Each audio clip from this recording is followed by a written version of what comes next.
As the golden sun dipped below the fjords, silence blanketed the northern lands. A low fog rolled across the plains, weaving between black stones and frozen soil. Somewhere beyond the mist, the clinking of steel whispered of the war to come.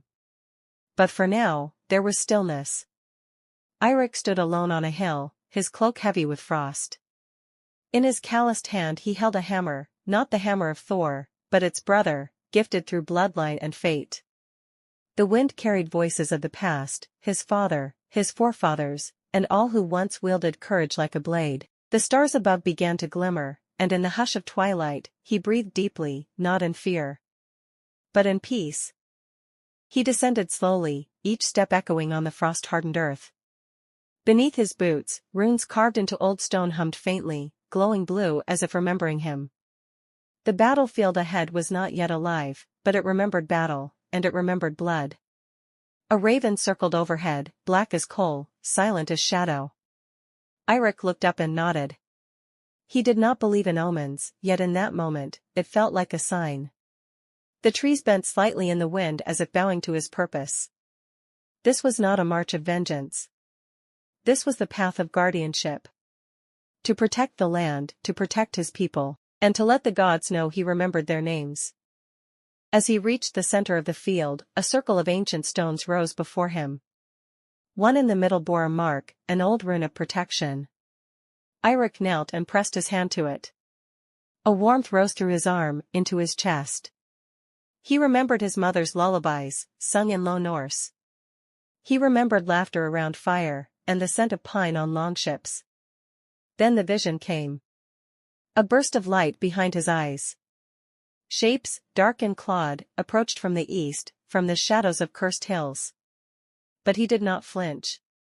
The power of the hammer pulsed in his hand. Its weight was familiar now, like a heartbeat. He stood, taller than before, wrapped in memory, flame, and frost. The enemy arrived with no war cry, only the sound of rusted armor and empty eyes. They were not men, not truly. Wraiths of forgotten kings, banished to the realm between realms. Eirik faced them alone. But he was not afraid. Lightning cracked above him, though no storm had gathered.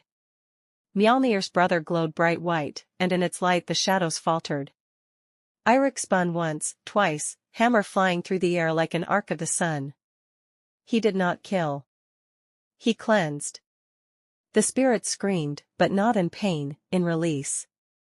One by one, they faded into the mist, like snow melting into a calm river, and soon, there was only wind once again. Only starlight. And Eirik, kneeling in silence. The raven returned, landing softly on his shoulder. Dawn began to creep across the sky, brushing the clouds with gentle pink. He turned westward, toward the mountains, and began to walk. The stones behind him no longer glowed. They had done their duty. And so had he. As the sea came into view, still and wide like a god's eye, he smiled. Not as a hero. Not as a warrior. But as a man who had kept a promise. The waves lapped gently at the shore. A longship waited. And in the breeze, the whisper of his ancestors said only one word, rest.